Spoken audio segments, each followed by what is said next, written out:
The virus has extended well beyond China's borders.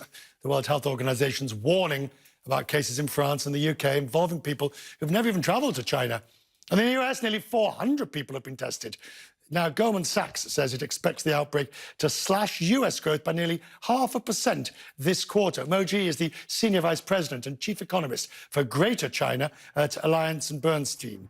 Now, she joins me from London. Michi, what is your expectation for how this will affect both China's growth and global growth? I think, the impact on the global economy and also the Chinese economy, it's much bigger than market originally thought, because the recognition of the contagion and also the death rate of this virus, markets and everybody, experts, policymakers, has to be very humble, respect the virus its own cycle. It's not, as market expected, it's very short, it can end, and also underestimation of the potential impact is much disruptive. So this idea that Goldman Sachs comes up with 0.5% of GDP in the US, does that sound about right to you? And more importantly, perhaps, how much do you think it will affect Chinese economic growth? What would you say is likely to be the downside there? The downside here, because economic structure back in 2003 and now are so different. Services and consumption accounting for 50% of the GDP, meaning the current hit on the GDP should be much bigger. So this is why we see markets vary in the first quarter GDP for China for 2020 from 0% to 5.5%.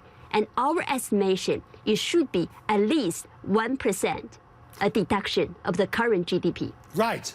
So that would, and bearing in mind that the last numbers we saw were the lowest for so many years, this will have a serious impact on China's economic growth this year.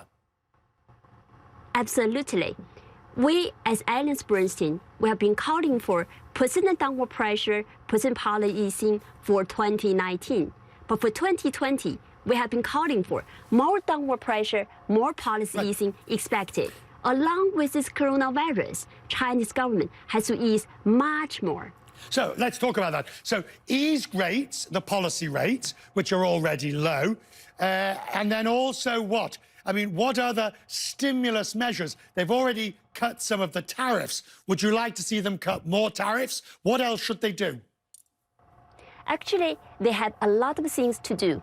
I think looking around globally, China has the room, has the tool, and also the determination to do the policy easing.